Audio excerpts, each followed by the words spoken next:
Finally, I got what I deserved. 3 damn years this grabbing me, promising promotions, feeding me the same empty bullshit over and over. And now look at him. We're on a cruise. He's burning his money on me, acting like a pathetic little guy in love. If only he knew what kind of little surprise I left for him in that bed. Let him pay for every single humiliation. On August 20th, 2024, the body of 23-year-old Talia Blackwell was found aboard the cruise ship Nevada Star. The girl was found dead in the captain's cabin while the ship was docked in San Diego. The investigation revealed that the victim had deliberately infected her employer with the human immunodeficiency virus, after which he killed her in a fit of rage. The case became one of the most high-profile crimes on water transport in recent years. Stewardess Tracy Mitchell came to deliver documents to the captain and found the cabin door ajar, which she found strange. Captain Dwayne Coleman was at a meeting at the Port Authority at the time. Security officer Marcus Jones immediately cordoned off the scene and called the police. Captain Coleman, summoned from the meeting, ordered no one to leave the ship until the investigation team arrived. Detective Kevin Brownlee arrived at the liner at 11:15 a.m., accompanied by his partner Robert Sanchez and forensic expert Danielle Walker. An examination of the scene revealed signs of a violent struggle in the captain's cabin. The body lay on the floor between the desk and the sofa. Medical examiner Walker determined that death was caused by strangulation. Fingerprints were clearly visible on the victim's neck, and his face had a characteristic bluish tint. The time of death was preliminarily determined to be between 9 p.m. on August 19th and 2 a.m. on August 20th. The victim's identity was established by a driver's license found in a purse on the bedside table. Talia Nicole Blackwell, 23 years old, lived in Las Vegas and worked as a photographer's assistant at Harris Visual Media. Ship documents showed that she was on board as a passenger in cabin 431 as part of a business group of 4 people. The group leader was Leon Harris, 44, the agency's owner, who occupied Suite 207. An inspection of the suite revealed that Harris had left the ship early that morning around 7 a.m., citing urgent business. From the testimony of Stewardess Mitchell, detectives learned that the previous evening, around 9 o'clock, she had seen Blackwell going up to the 7th deck, accompanied by a man she identified as Harris. The girl looked alarmed, and the man was holding her tightly by the upper arm. The ship's concierge confirmed that Harris had left the liner in the morning on the pretext of urgent business in the city.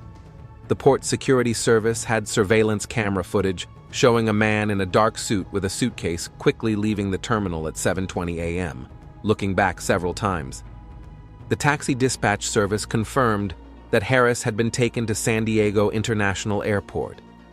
The driver, Juan Mendez, said that the passenger was extremely nervous, constantly asking to go faster, and paid generously at the airport.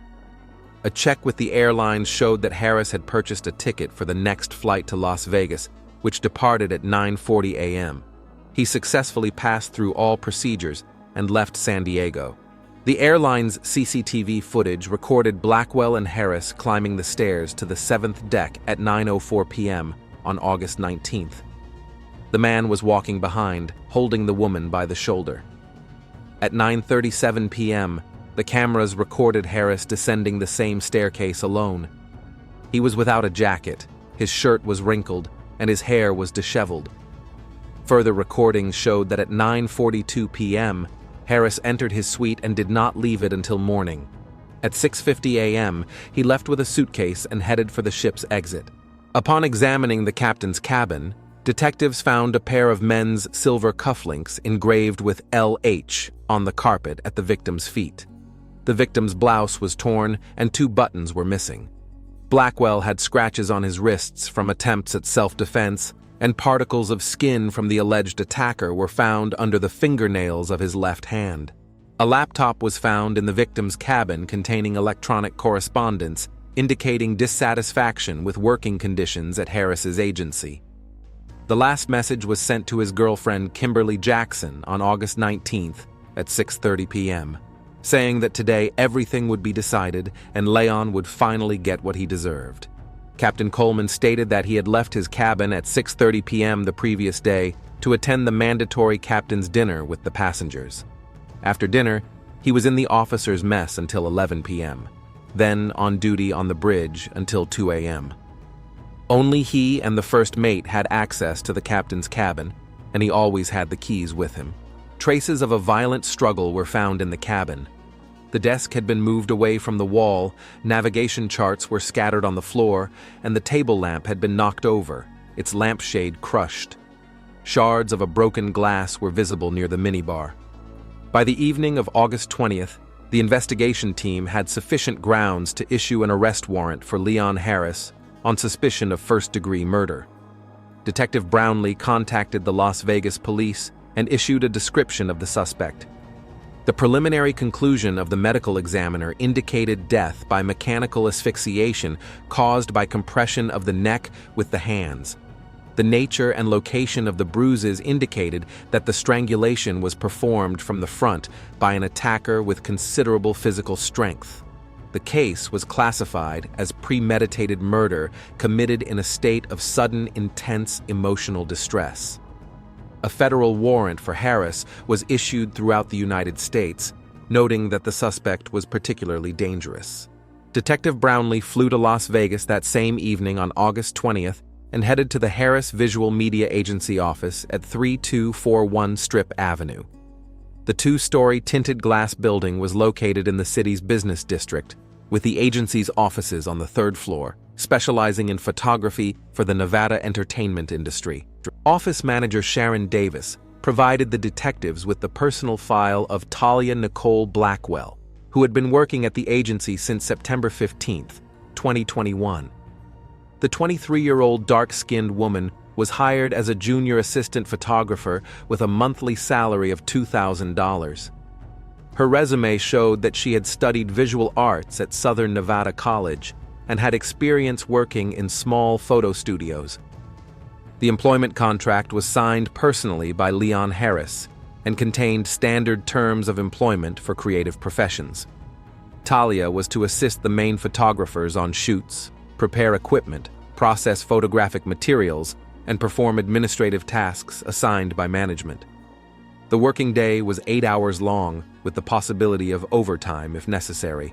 Personnel records showed that in her first year on the job, Talia proved herself to be a diligent and responsible employee. Her immediate supervisor, senior photographer Terrence Molly, repeatedly noted her professional growth in memos and recommended a salary increase. In March 2022, Talia was promoted to assistant photographer with a salary of $2,700. At the same time, her job responsibilities expanded.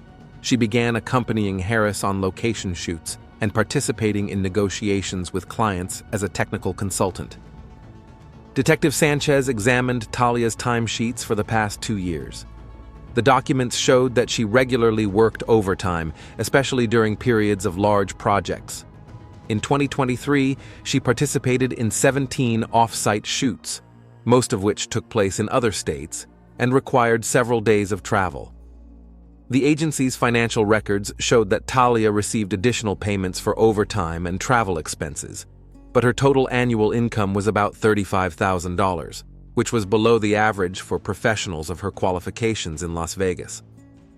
The personnel file also contained memos from Harris, in which he noted Talia's professional qualities, but periodically pointed out shortcomings in her work.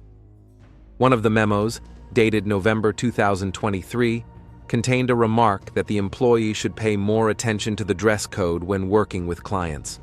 Talia Blackwell's medical records were obtained by detectives from the Nevada Health Center Clinic after obtaining a court order. The documents showed that on March 15, 2024, she was tested for human immunodeficiency virus and received a positive result.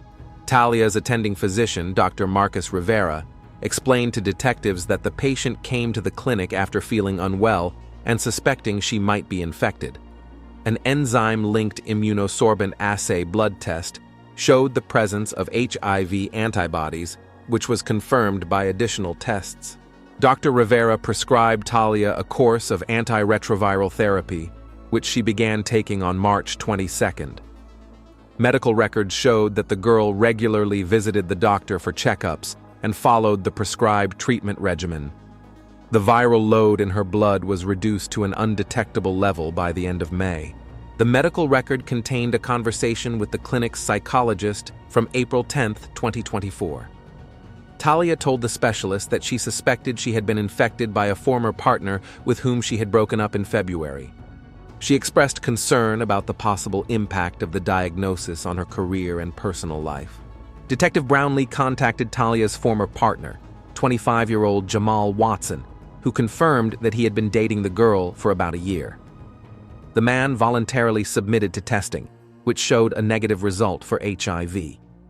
This indicated that Talia could have been infected by another partner or by other means.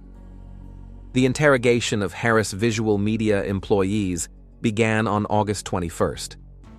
Senior photographer Terrence Molley, a 37-year-old black specialist with 10 years of experience, told detectives about Talia's professional qualities and her relationship with management.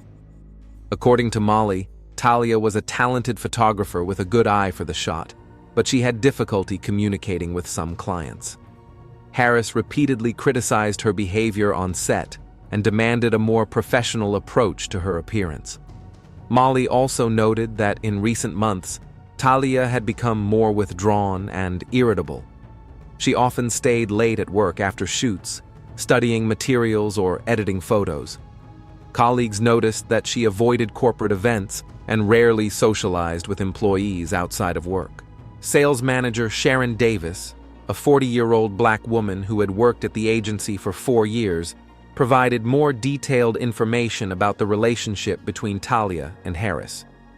According to her observations, the boss paid increased attention to the young employee, often inviting her to his office to discuss projects.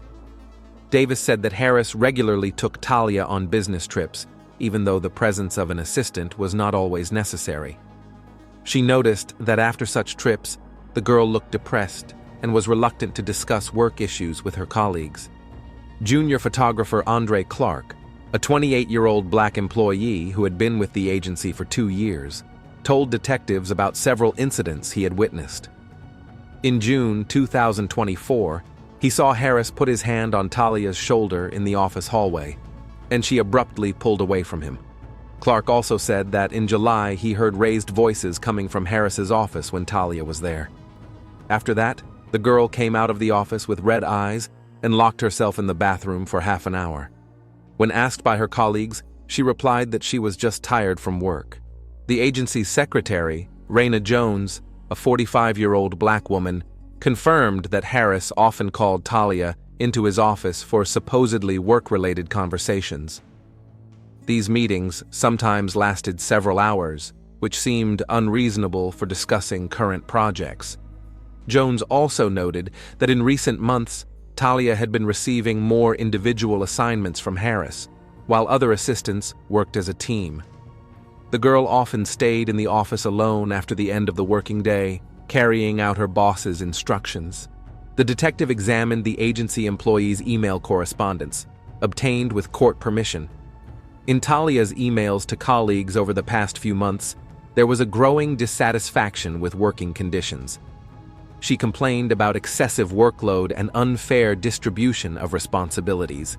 In correspondence with her friend Kimberly Jackson, who did not work at the agency, Talia was more open about her dissatisfaction with Harris's behavior. In a letter from May, she wrote that her boss created an uncomfortable working atmosphere and made inappropriate comments about her appearance. Financial records showed that Talia had repeatedly contacted the Human Resources Department with requests for a raise and a change in job responsibilities.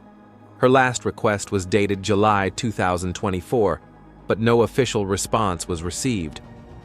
Detectives also discovered that Talia had submitted resumes to other Las Vegas photo studios and agencies over the past 3 months. She had participated in several interviews, but had not received any concrete job offers, possibly due to a lack of references from her current employer. Clark told detectives that Talia was interested in opening her own photo studio and was looking into small business loans. She was also considering moving to another state to find a better job. Detectives found printouts of job advertisements for photographers in California and Arizona on Talia's desk at the agency. There were also advertising brochures for advanced training courses and seminars on commercial photography. The agency's accountant, Gregory Thompson, provided information about financial transactions related to Talia. In 3 years of work, she had not received any bonuses or incentive payments, despite her participation in successful projects. Her salary had only been raised twice, and then only by the minimum amount. Thompson also reported that Harris personally controlled all of Talia's payments and delayed her salary several times without explanation. In June 2024, the delay was 2 weeks, which caused financial difficulties for the girl. Detective Sanchez checked Talia's bank accounts and found that she had been experiencing serious financial problems in recent months. Her monthly expenses exceeded her income, so she took out small loans from friends and used a credit card to cover her basic needs. In May 2024, Talia applied to the bank for a consumer loan of $10,000, but was denied due to insufficient income. She also tried to refinance her student loan, but this attempt was also unsuccessful. An analysis of Talia's phone calls showed that in the weeks leading up to the cruise, she had been in frequent contact with recruitment agencies and potential employers. The length and frequency of the calls indicated that she was actively looking for a new job. In her medical records, detectives found notes about visits to a psychotherapist in July 2024. Talia complained of symptoms of depression related to work stress and personal problems. The doctor prescribed a course of antidepressants and recommended regular consultations. Psychotherapist Dr. Lisa Williams told detectives that Talia was experiencing significant emotional stress due to her work situation. The young woman felt trapped in a toxic work environment, but was afraid to quit due to financial instability and a lack of alternative job offers. During therapy, Talia also discussed the difficulties associated with her recent HIV diagnosis. She was concerned about possible stigmatization and the impact of the disease on future relationships.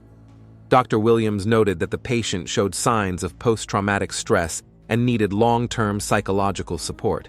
Memos in Talia's personnel file showed an escalation of conflicts with Harris during the summer of 2024. In June, he reprimanded her for allegedly unprofessional behavior during the filming of a casino commercial, even though the client was satisfied with the result. In July, Harris wrote a memo stating that Talia was late for an important meeting with a client, although she claimed that she had not been notified of the meeting time in advance. This incident led to an official reprimand, which was added to her personnel file. Talia's colleagues confirmed to detectives that the atmosphere at the agency was becoming increasingly tense. Harris often criticized the girl's work publicly in the presence of other employees and clients. This created an uncomfortable environment for the entire team and affected the overall morale in the office. Detective Brownlee also examined the agency's business travel calendar and discovered that the August cruise was planned as a corporate event to strengthen the team and hold meetings with potential clients from California. 4 employees, including Harris and Talia, were supposed to go on the trip. Talia was not originally included in the group, but a week before departure, Harris changed his plans and included her as a participant instead of another photographer. The official reason was the need for additional technical support for the planned shoot. Molly told detectives that he was surprised by Harris's decision to take Talia on the trip, given the tense relationship between them. Usually, the boss preferred to work with more experienced employees on important projects, especially those related to attracting new clients. By the end of the second day of the investigation, the detectives had a clear picture of the complex relationship between the victim and the suspect. The case files showed a systematic deterioration in their working relationship, Talia's financial problems, and her desire to leave the agency, which created the conditions for conflict during the joint trip. The security service of the Nevada Star cruise ship provided detectives with a complete archive of surveillance camera recordings for the period from August 14th to August 20th. The ship's video surveillance system included 128 cameras located in public areas, corridors, restaurants, and on open decks. The recordings were made 24 hours a day in high definition. Detective Sanchez began analyzing the footage from the moment the passengers disembarked at the port of Las Vegas on August 14th. The terminal cameras recorded the arrival of the group from Harris Visual Media at 2:20 p.m. Leon Harris led the group, followed by Talia Blackwell, photographer Terrence Molley, and manager Sharon Davis. The recordings show that Harris and Talia maintained a professional distance. They did not speak to each other during check-in and boarding. Talia carried her own luggage and photographic equipment, while the porter assisted the other members of the group. Main deck cameras showed that after settling into their cabins, the group gathered in the restaurant for lunch at 4 p.m.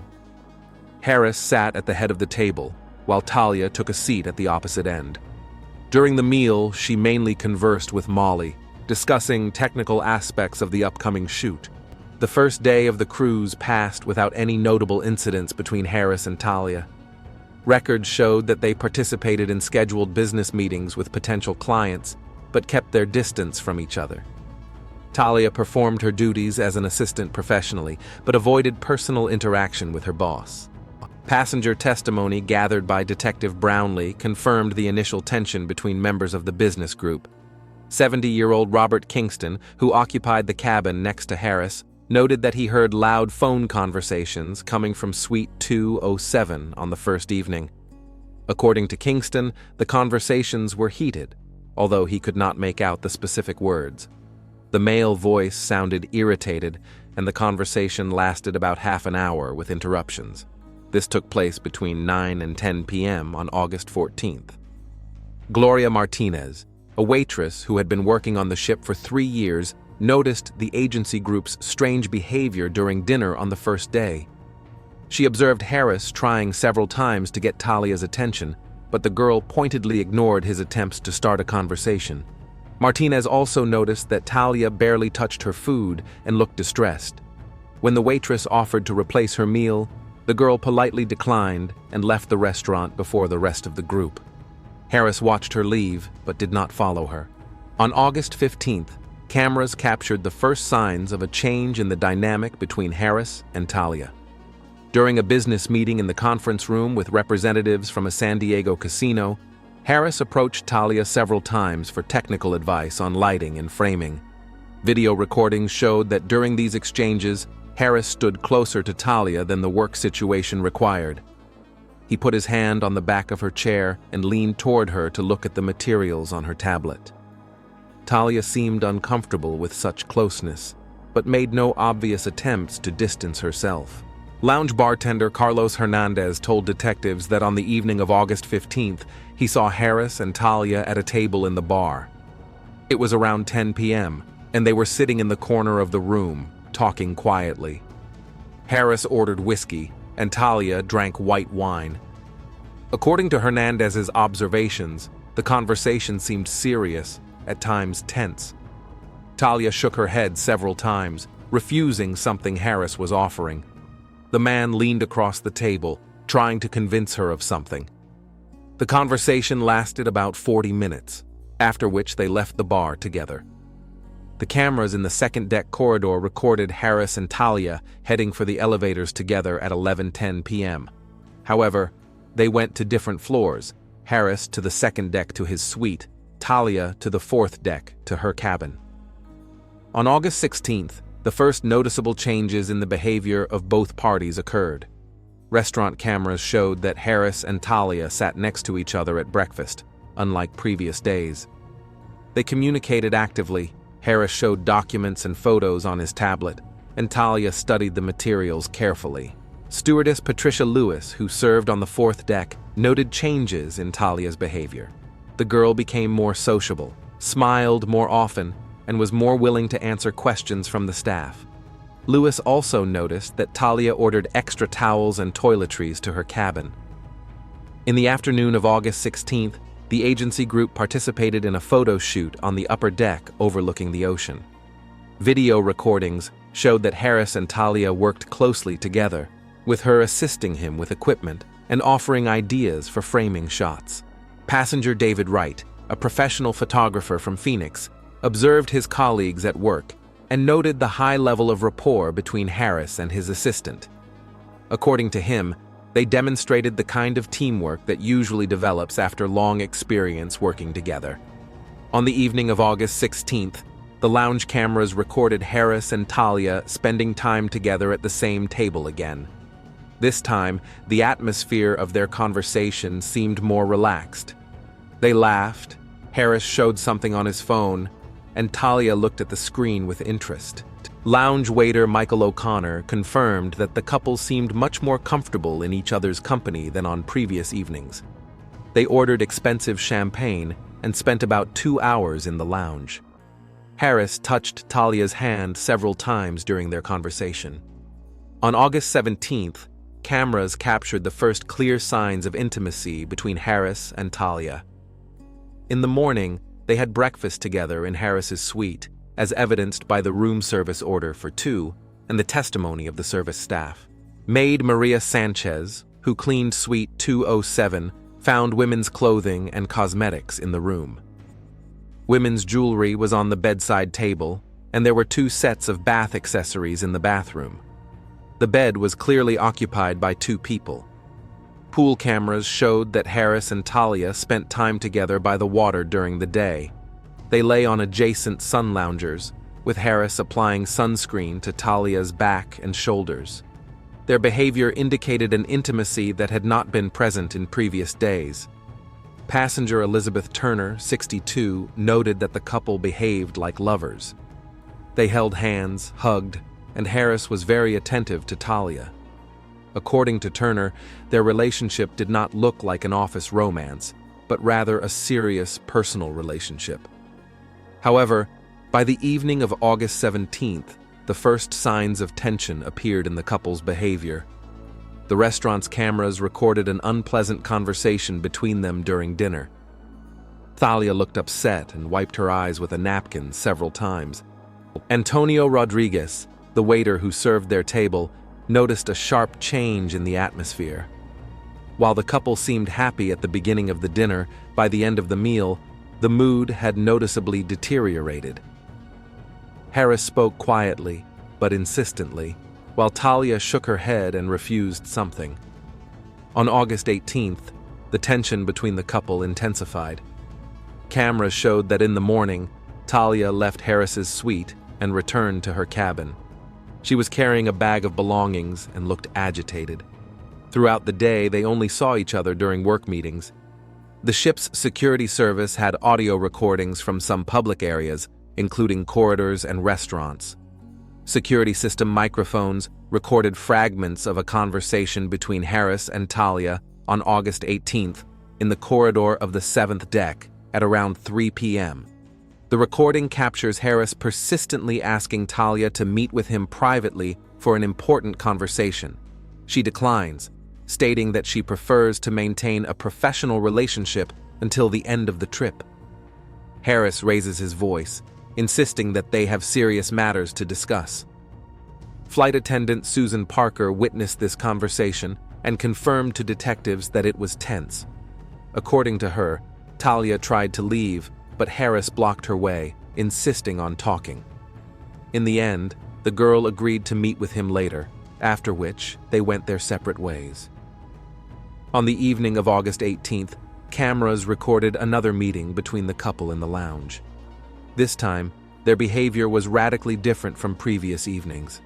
They sat at a distance from each other, avoided eye contact, and their conversation seemed formal and cold. Bartender Hernandez noted that Talia ordered strong alcohol instead of her usual wine, which was unusual for her. She drank 3 shots of rum in a short period of time, which indicated severe emotional stress. Harris tried to limit her alcohol consumption, but she rejected his attempts to intervene. On August 19th, the last day before the body was discovered, the behavior of both parties became particularly strange.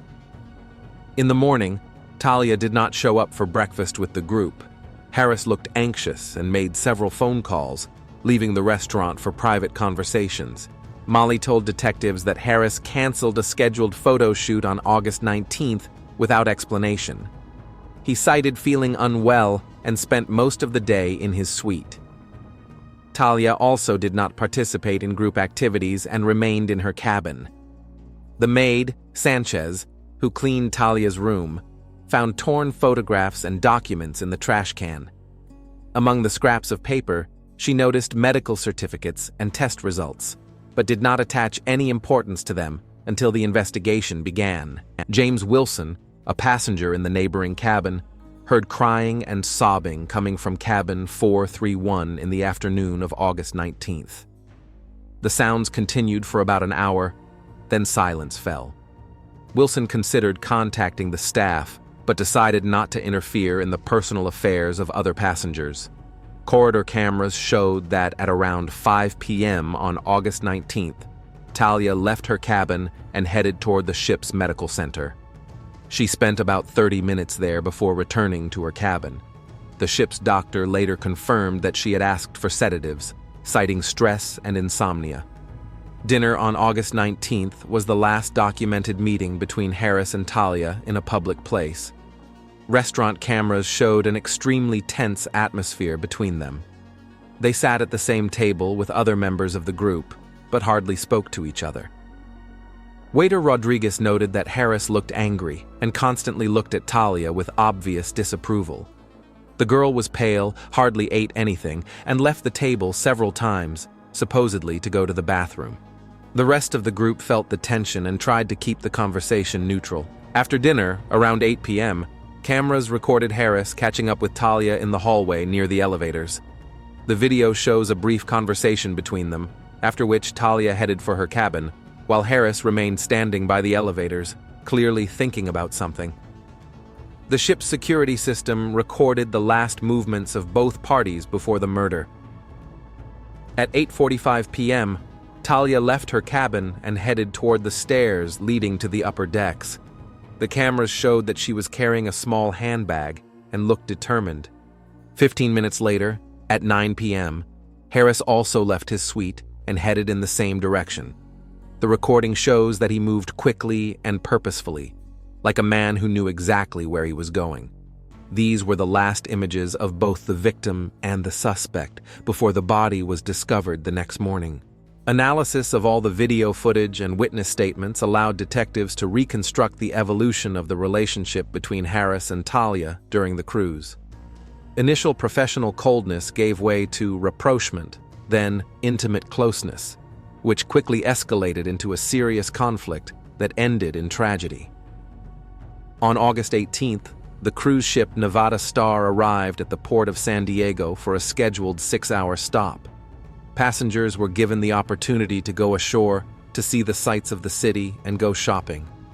The stop was scheduled from 10 a.m. to 4 p.m. Detectives obtained medical records from Harbor Medical Center, located 2 blocks from the port on Front Street. The clinic specialized in providing emergency medical care to tourists and sailors, offering a wide range of diagnostic services, including rapid testing for various diseases. The registration documents showed that Leon Harris had visited the clinic on August 18th at 11:30 a.m.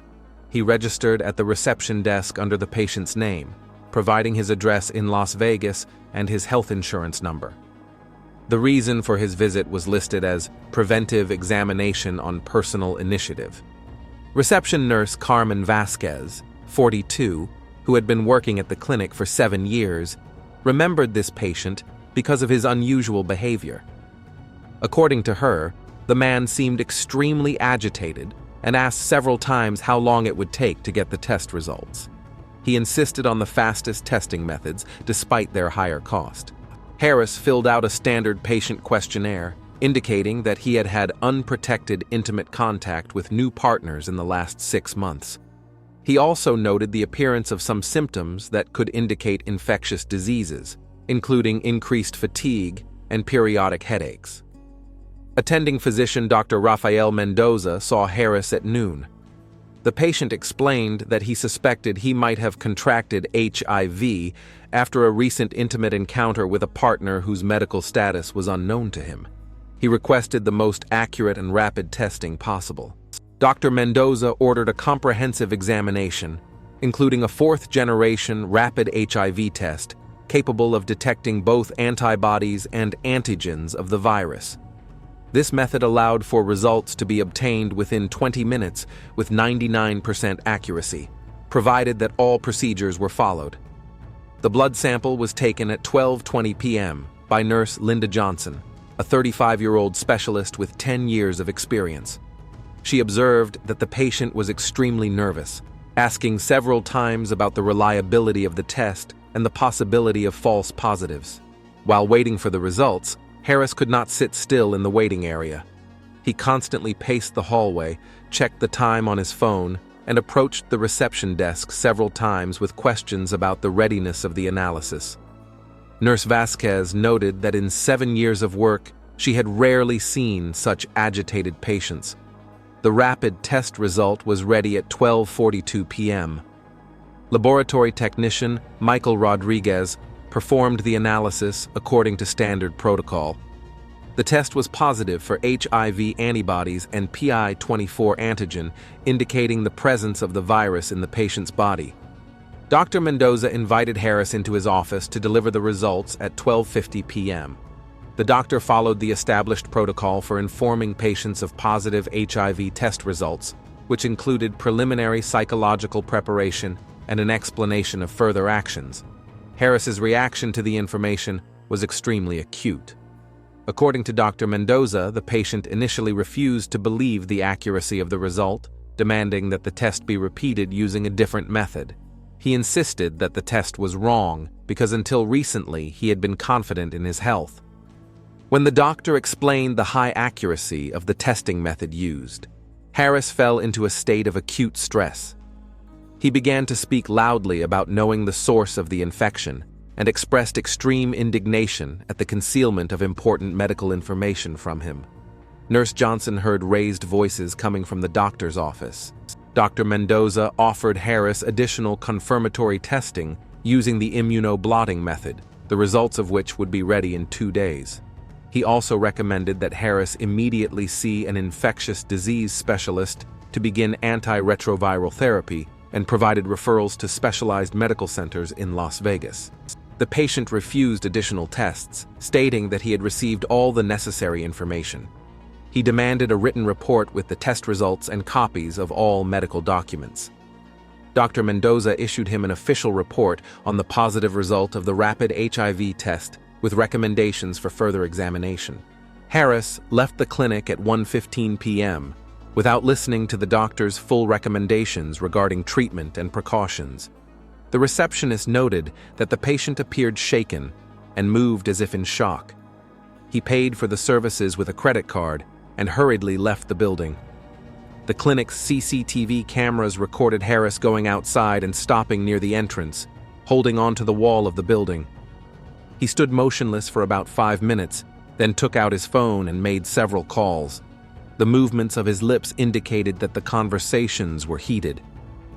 Detectives traced Harris's route from the clinic back to the port using city surveillance camera footage. The man walked at a brisk pace, stopping several times to make phone calls. One of the recordings shows him clenching his fists and making sudden gestures, indicating strong emotional agitation. At 1:45 p.m., Harris boarded the Nevada Star. Port surveillance cameras showed that his appearance and behavior had changed dramatically compared to when he had come ashore that morning. While he had seemed calm and even cheerful in the morning, upon his return, his face was gloomy, and his movements were sharp and nervous. Liner Security Officer Jones, who checked passengers' documents as they boarded, noted Harris's strange behavior. The man had difficulty finding his documents in his briefcase, his hands were shaking, and he avoided eye contact. When asked how his walk around the city had gone, Harris replied monosyllabically and hurried to the elevators. The ship's cameras recorded Harris going straight to his suite and not leaving it for the next 2 hours. The service staff heard the sounds of footsteps and furniture being moved in room 207. which was unusual for that time of day. At 4 p.m., when the ship departed from the port of San Diego, Harris appeared in the public areas of the ship for the first time since returning from shore. Cameras showed him searching for someone, checking various rooms, restaurants, lounges, the library. His behavior looked like a deliberate search for a specific person. Flight attendant Mitchell encountered Harris in the fourth deck corridor at approximately 4:30 p.m. He asked her about the whereabouts of Talia Blackwell, citing the need for an urgent work conversation. Mitchell replied that she had seen the girl about an hour ago heading to her cabin. Corridor cameras recorded Harris approaching the door of cabin 431 and knocking several times. The door did not open, although according to neighbors, sounds of movement could be heard coming from the cabin. Harris stood at the door for about 10 minutes, periodically knocking and saying something to those inside. Wilson, a passenger in the neighboring cabin, heard the conversation through the thin walls. According to him, the man's voice sounded demanding and insistent, asking for the door to be opened for an important conversation. A woman's voice replied that she was not ready to talk now and asked to be left alone until dinner. Getting no response, Harris left the fourth deck and returned to his suite. Cameras showed him leaving the room several times and returning, like a man unable to find his place. His behavior was radically different from his morning state and the previous days of the cruise. Maid Sanchez, who cleaned Suite 207 during the guest's absence during the day, found signs of her employer's nervousness in the room. Documents were scattered across the table, the bed was rumpled, and crumpled papers lay in the trash can. On the table, she noticed medical documents with clinic stamps. At 6 p.m., Harris reappeared on the fourth deck, but this time his behavior was more aggressive. The cameras recorded him banging energetically on Talia's cabin door and speaking louder than he had during the day. Passengers in neighboring cabins heard his demanding tone and threats to call security if the door was not opened. Talia finally opened the cabin door at 6:10 p.m. Corridor cameras showed a brief conversation between her and Harris, after which she left the cabin and they headed for the elevators together. Talia's expression indicated her unwillingness to participate in this conversation, but she did not openly resist. They went up to the seventh deck, where cameras recorded their presence in the area of the captain's cabin. The security audio system recorded fragments of their conversation in which Harris accused Talia of concealing important medical information and demanded an explanation for her behavior.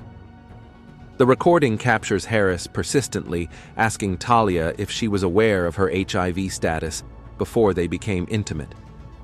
She responds evasively, attempting to shift the conversation to other topics. Harris raises his voice, demanding a direct answer to his question. The conversation lasted about 15 minutes, after which the cameras showed them going down to the lower decks. Talia looked upset and wiped her face with her hands several times. Harris walked beside her, continuing to talk, his gestures sharp and threatening.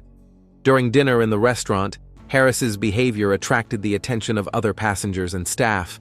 He barely touched his food, constantly looking at Talia with an expression of anger and hostility.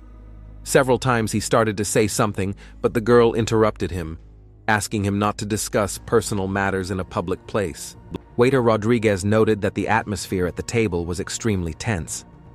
The other members of the group, Molly and Davis, felt uncomfortable and tried to keep the conversation neutral. Harris ignored their attempts to defuse the situation and focused exclusively on Talia.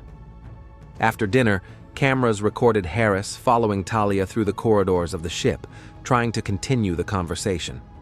The girl clearly avoided communicating with him, changing direction several times to get away from her persistent pursuer. Her behavior indicated fear and a desire to avoid confrontation. At 9 p.m., Harris returned to his suite, but half an hour later, he left again and headed for the fourth deck.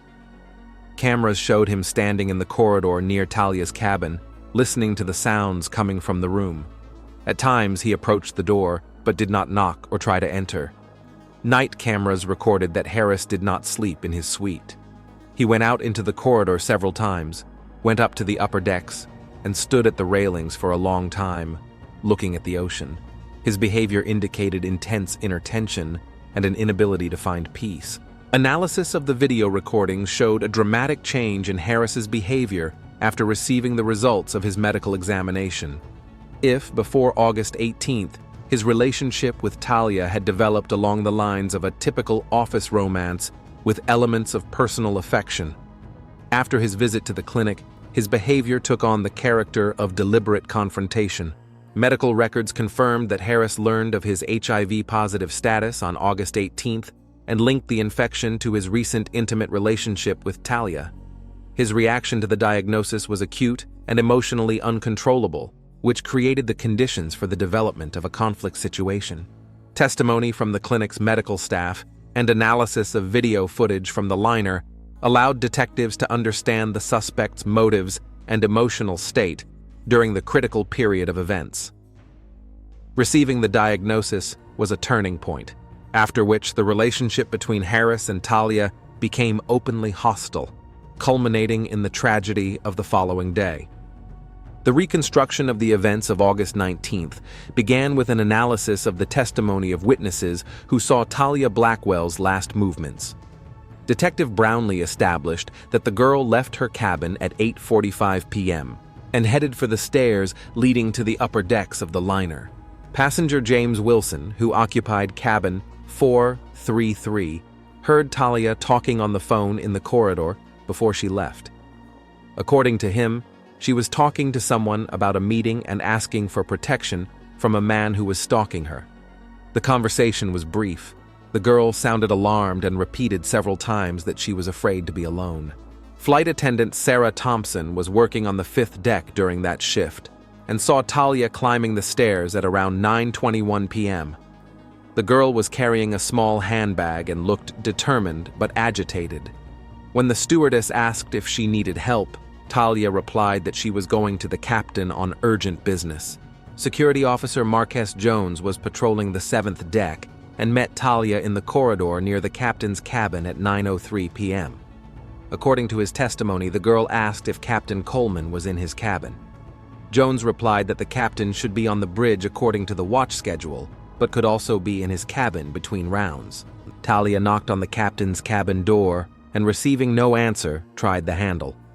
The door was unlocked, which surprised Jones, as the captain usually locked his cabin before leaving.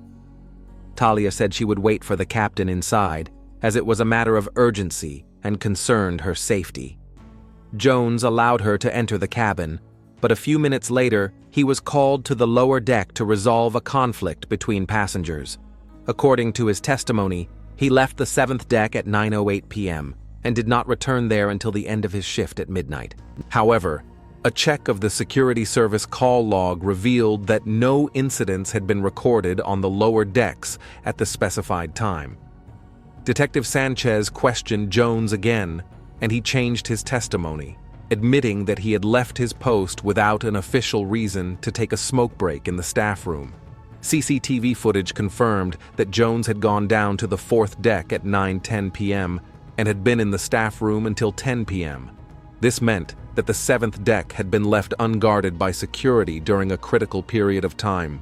Captain Dwayne Coleman initially claimed that he was on the bridge from 8 p.m. to midnight, supervising night navigation.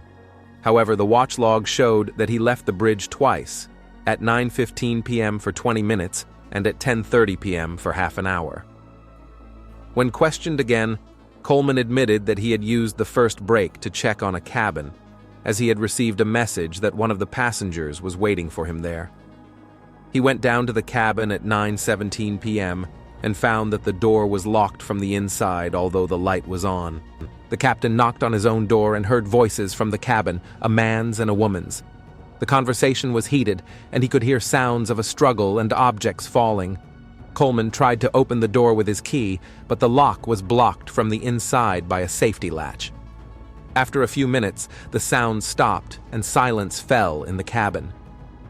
Coleman knocked again and called out to those inside, but there was no response. Fearing a scandal involving passengers in his cabin, the captain decided to wait until morning and deal with the situation in a calm atmosphere. Coleman returned to the bridge at 9:37 p.m., as confirmed by the watch log. He left the bridge a second time to check the navigation instruments in the wheelhouse, which was a routine procedure and was not related to the incident in the cabin. Forensic expert Danielle Walker conducted a detailed analysis of the crime scene and signs of a struggle in the captain's cabin. The arrangement of the furniture and objects indicated that the conflict began in the working area of the cabin, near the desk, and moved to the center of the room. The expert found the victim's palm prints on the desk, indicating that Talia had leaned on the desk with her hands, possibly trying to maintain her balance or move away from her attacker. The location of the prints indicated that the girl was facing the desk with her back to the center of the cabin. Blood spatters on the wall behind the desk showed that the first blow was struck in this part of the cabin. Analysis of the shape and direction of the droplets established that the source of the bleeding was approximately 1 meter 70 centimeters above the floor, which corresponded to the victim's height. Traces on the carpet indicated that after the first blow, the struggle moved to the center of the cabin. The carpet had been moved, and traces of blood and fibers from the victim's clothing were found on it. The nature of the damage to the carpet indicated that a heavy body had fallen on it and then been dragged across it. The examination showed that death was caused by mechanical asphyxiation from compression of the neck with the hands. The attacker's fingerprints were found on the victim's neck, positioned in such a way as to indicate strangulation from the front. The size and shape of the prints corresponded to a man's hands of average size. Under the victim's fingernails, forensic scientists found particles of skin and blood belonging to another person. DNA analysis showed that the biological material belonged to a man, confirming that the victim had resisted the attack. The scratches on Harris's hands and face, recorded at the time of his arrest, matched these findings. Forensic scientist David Chen analyzed the fingerprints in the cabin and found traces of 2 people. Talia Blackwell's fingerprints were found on the door handle, desk, chair back, and minibar. Leon Harris's fingerprints were found on the door frame, desk, table lamp, and the victim's neck. The location of Harris's fingerprints revealed the sequence of his actions in the cabin. First, he touched the door jamb when entering the room, then the desk while talking to the victim. The fingerprints on the table lamp indicated that he grabbed it during the struggle, possibly knocking it over. Technical examination of the liner's audio system revealed recordings of sounds from the captain's cabin between 9:15 p.m. and 9:35 p.m. The recording contains loud voices, the sound of falling objects, screams, and then silence. Analysis of the audio recording made it possible to partially reconstruct the conversation between the victim and the attacker. The recording captures a male voice accusing a woman of deception and demanding explanations for concealed medical information. A female voice responds with excuses and pleas for understanding. The conversation quickly turns into an argument. The man raises his voice and threatens to expose her. The recording captures the woman crying and apologizing, explaining her actions as a result of despair and a hopeless situation. The man refuses to listen to her explanations and calls her actions a deliberate crime. At 9:27 p.m., the recording captures the sounds of a physical struggle, objects falling, screams, the noise of furniture being moved. The struggle lasts about 3 minutes, after which there is silence. The last clearly distinguishable sound is a heavy fall, after which only silence is recorded. The ship's CCTV cameras recorded Leon Harris arriving on the 7th deck at 21:14. The man moved quickly and purposefully, like someone who knew exactly where he was going. He did not stop or look back, which indicated that he had made a decision about the meeting in advance. The next recording from the same camera showed Harris leaving the 7th deck at 9:39 p.m. In 25 minutes, his appearance had changed dramatically. His hair was disheveled, his shirt was wrinkled, and there were scratches on his left arm. He moved hurriedly, looking back several times. Cameras on the 2nd deck recorded Harris returning to his suite at 9:44 p.m. The man immediately locked the door and did not leave the room until morning. The service staff heard the sound of the shower running and movement in the room until late at night.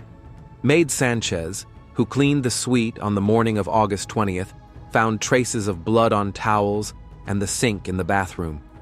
A shirt with blood stains and torn buttons was found in the trash can. These pieces of evidence were seized by forensic experts and confirmed Harris's involvement in a physical altercation. An examination of phone calls showed that Talia tried to contact Captain Coleman at 8:42 p.m., but the call went unanswered. She then called the ship's security service but also got no answer. The last call was made to a friend in Las Vegas at 8:44 p.m.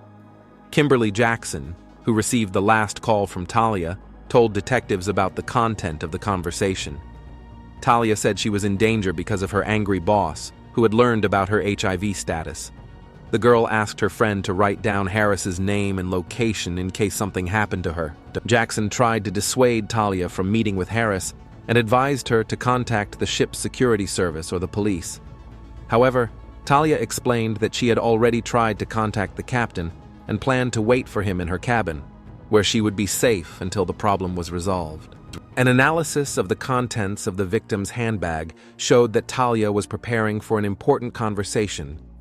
The bag contained medical documents confirming her HIV status, copies of employment contracts, and correspondence with a labor dispute lawyer. This indicated that she was planning legal defense against possible charges. The purse also contained a tape recording of a conversation with Harris on August 18th, in which he demanded an explanation of her medical status. The recording showed that Talia feared further confrontation and was preparing evidence of her employer's wrongdoing. A forensic investigator found fibers from Harris's shirt on the victim's clothing, confirming physical contact between them during the struggle. The attacker's fingerprints were also found on Talia's blouse, located on the collar and sleeves, indicating attempts to restrain the victim. An examination of the locks on the captain's cabin showed that the door had been locked from the inside with a safety latch at the time of the crime. This explained why Captain Coleman was unable to enter the cabin with his key. The lock was opened from the inside after the crime was committed, allowing Harris to leave the scene. Traces on the door handle on the inside confirmed that Harris had opened the lock after the victim's death. His fingerprints on the latch were smeared with blood, indicating haste and an attempt to hide the traces of the crime. Detectives established the exact sequence of events on August 19th. At 9:03 p.m., Talia entered the captain's cabin and locked the door from the inside. At 9:14 p.m., Harris arrived and somehow gained access to the cabin. The reconstruction showed that the crime was committed in a state of passion after Harris received his medical diagnosis and realized that he had been deliberately infected. Physical evidence confirmed the version that the victim was strangled with his hands after a short but fierce struggle in the confined space of the cabin. Leon Harris was arrested at his residence in Las Vegas on August 21st at 7 a.m. on a warrant issued by the San Diego County Court. The arrest operation was conducted jointly by Las Vegas police and federal agents under the direction of Detective Kevin Brownlee, who had come to the city specifically to participate in the arrest. Harris did not resist arrest. He met the officers in his bathrobe at the front door of his home on Searchlight Drive and said he was expecting them. According to Detective Brownlee, the suspect looked like he had not slept all night. His eyes were red, his face was gaunt, and his hands trembled as he tried to button his shirt. A personal search of Harris yielded his passport, credit cards, cell phone, and a wallet containing $3,000 in cash. A suitcase packed for travel was found in the house, along with plane tickets to Mexico for an evening flight that same day and documents for a 2-week hotel reservation in Cancun. The first interrogation took place at the Las Vegas police station on August 21st at 10 a.m. Detective Brownlee, Harris's lawyer Robert Stevens, and court reporter Lisa Martinez were present. The lawyer was called at the suspect's request and arrived an hour after the proceedings began. Harris refused to answer questions without his lawyer present, which was his legal right. He appeared depressed and asked several times for water and medical attention, complaining of heart palpitations and dizziness. The doctor on duty examined him and found no conditions requiring immediate medical intervention. After his lawyer arrived, Harris agreed to testify in the case of the murder of Talia Blackwell. The interrogation report showed that the suspect was in a state of severe emotional stress, but was able to understand the essence of the charges against him and answer the investigators' questions. When asked about his whereabouts on the evening of August 19th, Harris replied that he was aboard the cruise ship Nevada Star in his cabin, number 207. He confirmed that he knew Talia Blackwell as an employee of his agency and that they were participating in a business trip together.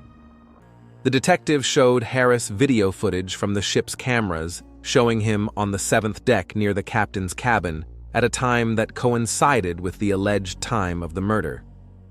The suspect studied the materials at length, consulted with his lawyer, and finally admitted that he had indeed been there at the specified time. Harris explained his presence on the 7th deck by his desire to talk to Talia about personal issues related to their relationship during the cruise. According to him, he searched the entire ship for the girl and accidentally found her in the captain's cabin where she had gone to seek the captain's help. When asked about the reasons for the conflict with Talia, Harris remained silent for a long time, consulted with his lawyer, and then reported that on August 18th, he had learned of his HIV infection.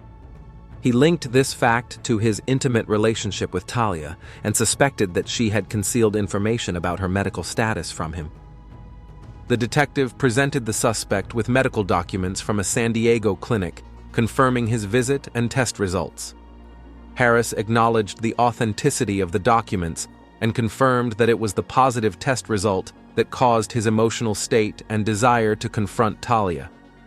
When presented with an audio recording of a conversation from the captain's cabin, Harris recognized his own voice and that of the victim. He confirmed that the recording reflected the actual conversation that took place between them on the evening of August 19th.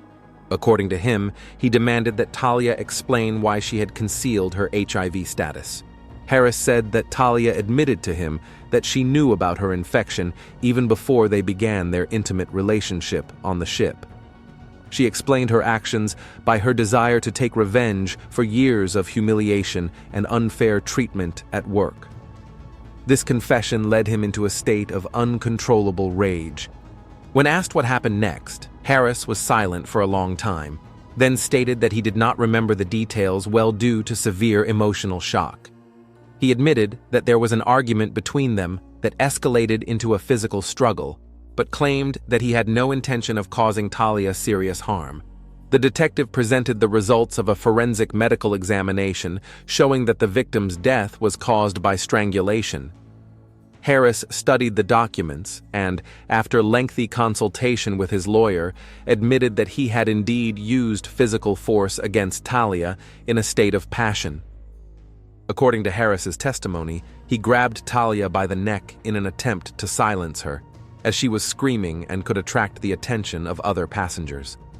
He did not control the force of his grip and did not realize that he was causing her fatal injuries. By the time he realized that she was not breathing, it was too late. Harris said that after realizing what had happened, he tried to revive Talia, but she did not respond to his actions. Realizing that she was dead, he panicked and left the captain's cabin, after trying to tidy up the room and hide the traces of the struggle. The suspect confirmed that he returned to his suite, took a shower, changed his clothes, and destroyed the material evidence of his involvement in the conflict. In the morning, he left the ship under the pretext of urgent business matters and flew to Las Vegas, hoping that his connection to the crime would not be established. Attorney Stevens stated that his client was remorseful for his actions and willing to cooperate with the investigation. Harris agreed to undergo a psychiatric evaluation and provide all necessary materials for the investigation.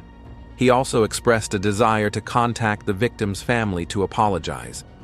The psychiatric evaluation was conducted by Dr. Patricia Williams, a forensic psychiatrist with 20 years of experience.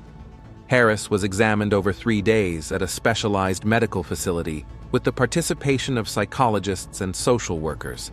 The expert's conclusion was that Harris was in a state of severe emotional stress at the time of the crime, but retained the ability to understand the nature of his actions. He was not found to have any mental disorders that could have affected his sanity. Dr. Williams noted that receiving an HIV diagnosis was a serious psychological trauma for Harris, especially when combined with the realization that he had been deliberately infected. His reaction to this information was acute, but did not go beyond normal human emotions. The expert concluded that the crime was committed in a state of sudden, intense emotional distress caused by the victim's unlawful actions. This circumstance could be considered by the court as a mitigating factor in sentencing. The preliminary hearing in the case took place on September 5, 2024, in San Diego County Court, presided over by Judge Marcus Johnson. The prosecution was represented by County Attorney Lisa Rodriguez and the defense by Attorney Robert Stevens and his team. Harris was formally charged with second-degree murder with aggravating circumstances. The prosecution insisted that the defendant acted with particular cruelty and attempted to conceal the traces of the crime. The defense objected, arguing that the murder was committed in the heat of passion. The trial lasted 2 months. Witnesses and experts testified, and video footage and physical evidence were presented. The jury consisted of 12 people, including 6 women and 6 men of various ages and social backgrounds. The key pieces of evidence for the prosecution were video recordings from the cruise ship, the results of a forensic medical examination, witness testimony, and Harris's own confession.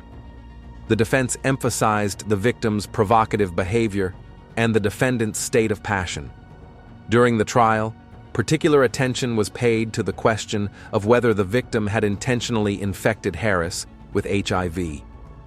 Medical records confirmed that Talia Blackwell knew about her diagnosis before entering into an intimate relationship with Harris, but did not inform him of this. Medical experts explained to the court that concealing HIV status from a sexual partner is a criminal offense in most states. However, this circumstance could not serve as a justification for murder and was considered only as provocation. On November 28, 2024, a jury found Harris guilty of second-degree murder. The jury rejected the first-degree murder charge, agreeing with the defense's arguments about the defendant's state of affect. Sentencing took place on December 3, 2024. Judge Johnson sentenced Leon Harris to 15 years imprisonment in a maximum security facility. The court took into account mitigating circumstances, including his sincere confession and cooperation with the investigation. Harris waived his right to appeal and expressed his willingness to serve his sentence. In his final statement, he apologized to the victim's family and expressed regret for the crime he had committed. He also stated his intention to undergo psychological rehabilitation in prison. The victim's lawyer, Michael Brown, who represented the Blackwell family, said he was partially satisfied with the sentence, but regretted that the term of imprisonment was insufficient for such a serious crime. The victim's family filed a civil suit against Harris for moral damages. Harris Visual Media was shut down in October 2024 after losing major clients and suffering a reputation crisis. The agency's employees received compensation payments and job placement assistance through the Nevada State Employment Services. The Nevada Star Lines cruise company implemented additional security measures on its ships after investigating the incident. Video surveillance systems were upgraded, the number of security personnel was increased, and new protocols for controlling access to service areas were introduced. The case received widespread coverage in the American media as an example of a crime motivated by HIV phobia and a violation of partners' right to information about medical status. It set a precedent for tightening legislation on concealing HIV status in several states. The case files were transferred to the San Diego County District Attorney's Office archives on December 20, 2024. After all procedures were completed and the sentence became final. Case number UD 2024-0793 was placed in the archives for long-term storage. Detective Kevin Brownlee received praise from police leadership for his professional investigation of this complex case. According to him, this case was one of the most emotionally difficult in his 20-year career due to the tragic nature of the situation and the human drama of all those involved. Leon Harris began serving his sentence at the Cali Patria Correctional Colony in January 2025. According to the administration of the institution, he is demonstrating exemplary behavior, participating in educational programs, and working in the prison library. If he continues to behave well, he can expect to be released on parole in 10 years. Talia Blackwell's family established a charitable foundation to support people living with HIV and combat discrimination based on medical status. The foundation funds educational programs and provides legal assistance to victims of HIV phobia. The Harris vs. Blackwell case has been included in criminology and forensic medicine textbooks as an example of a complex crime at the intersection of medical law, criminal law, and interpersonal relationships.